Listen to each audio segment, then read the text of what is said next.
First on Fox. Good evening. Thanks for joining us. I'm Wayne Garcia. And I'm Shauna Parsons. First on Fox tonight, a man is dead and an Oregon State trooper is recovering after a traffic stop turned into a shootout. Just before 1 this afternoon, a car driven by the gunman with 3 kids as passengers was stopped on I-84 east of the Dalles. Those kids were not hurt, but the gunman is dead and the trooper was wounded. KPTV's Kai Porter just talked to a witness. He joins us live from Biggs Junction to explain how it all unfolded. Kai.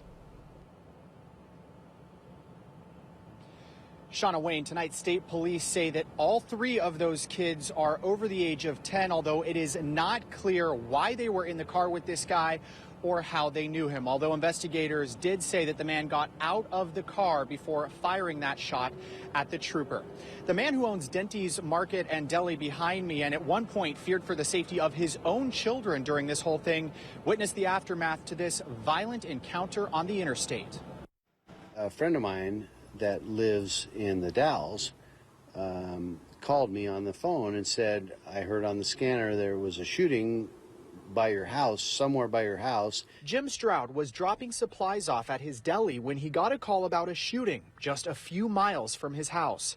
At the time, he didn't know if the gunman got away. My boys are adults and they easily can take care of themselves, but I thought if somebody with a gun, you know, that's a bad thing.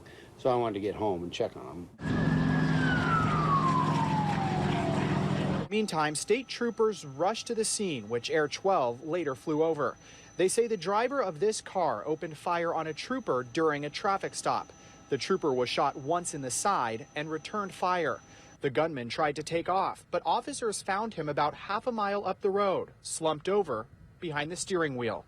Stroud says he saw the aftermath on his way home. Red lights flashing and officers obviously on the freeway, and they had their guns aimed at a vehicle that was parked probably 50 yards out in front of their vehicles. Traffic backed up for miles on the busy interstate. State troopers shut down both lanes of I-84 for more than 5 hours while they investigated.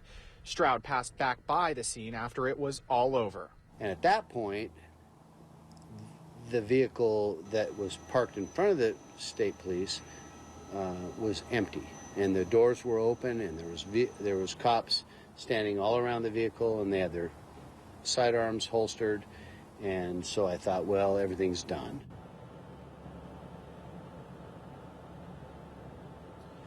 And tonight, the name of the driver and the trooper involved are not yet being released, although Oregon State Police say the trooper is 26 years old and he has been on the force for 5 years. We're told he is expected to be released from the hospital tonight. Reporting live in Biggs Junction, Kai Porter, the 10 o'clock news. Well, as officials continue to investigate that deadly